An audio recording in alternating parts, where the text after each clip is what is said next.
Benar dakwah salaf adalah dakwah yang benar. Yang bukan dakwah salaf di dalamnya pasti ada bid'ahnya. Padahal meyakini pilihan kita yang paling benar itu fitrah. Tugas kita sebenarnya kalau mereka berlapang dada, itu tidak akan terjadi seperti yang itu. kasihan itu kan yang masyarakat, Seth. Mereka nggak paham kalau ini keliru. Betul. Itu yang kasihan gitu. Usul fikih ini sebenarnya menghargai perbedaan pendapat, karena itu ada kaidah yang dibuat dan lain sebagainya. Karena yang mudah terbawa itu yang nggak ada maklumat sabikohnya, nggak ada pengetahuan lalu seperti misalnya gelas kosong. Gelas kosong tinggal dituangin masuk. Langsung kopi semua. Tapi udah ada susunya dia. Benar manhaj salaf dakwah yang paling benar, salah. Dakwah salaf bukan dakwah yang paling benar. Dakwah yang benar. Kalau kalian tuh bilang paling, seolah-olah yang bukan dia benar juga. Misalnya saya ini paling ganteng di sini. Enggak sombong.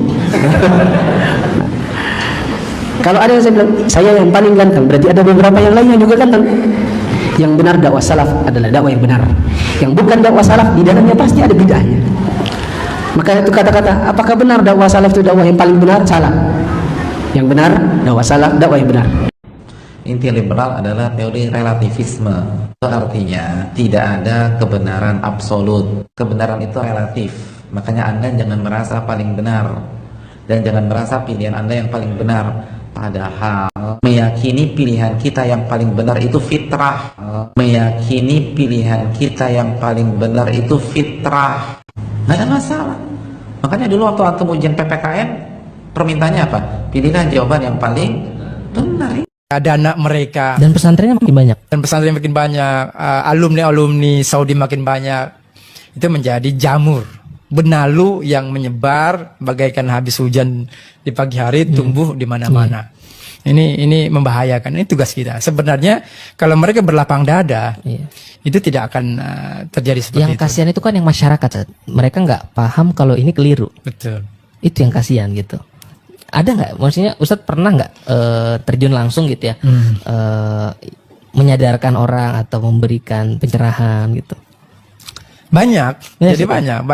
Cuma memang beberapa kali contohnya ketika saya khutbah Jumat mengupas masalah bid'ah, bahwa bid'ah itu begini. Setelah ceramah itu kadang ada aja yang datang. Oke. Jadi memang zaman sekarang ini hampir di seluruh masjid ada saja paham itu. Gitu. Jadi Artinya kan sudah mulai membahayakan. masif lah ya. Masif. Sudah mulai banyak. Sudah mulai banyak karena memang buku-buku mereka mudah didapatkan. Gitu. Terjemahan banyak. Alumni mereka banyak. Oke. Dan generasi sekarang itu kan generasi yang hybrid.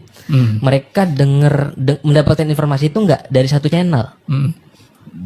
Di medsos itu kan bebas, internet bebas, di YouTube bebas. Mereka dengerin yang ulama dari golongan ini, dari kelompok ini, hybrid. Jadi pemahamannya itu campur baur, Ustaz.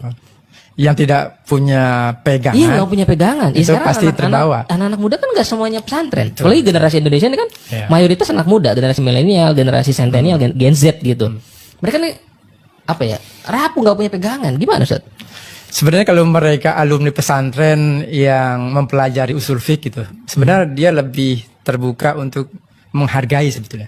Karena ilmu fikih, usul fikih ini sebenarnya menghargai perbedaan pendapat. Karena itu ada kaidah yang dibuat dan lain sebagainya. Karena yang mudah terbawa itu yang nggak ada maklumat sabikohnya, nggak ada pengetahuan lalu seperti misalnya gelas kosong. Gelas kosong tinggal dituangin masuk. Langsung kopi semua. Tapi udah ada susunya, dia warnanya nggak seperti itu. Jadi dia tidak pernah mempelajari usul fiqh gitu. Jadi dia nggak mengenal itu yang namanya maslahah mursalah, nggak kenal. Yang namanya ya kaidah-kaidah fikih lah gitu. Sadu zara'i atau kias. Iya, anak-anak muda kan boro-boro sadu zara'i itu usul fikih, kalau ditanya yang gede nggak tahu usul fikih itu apaan katanya.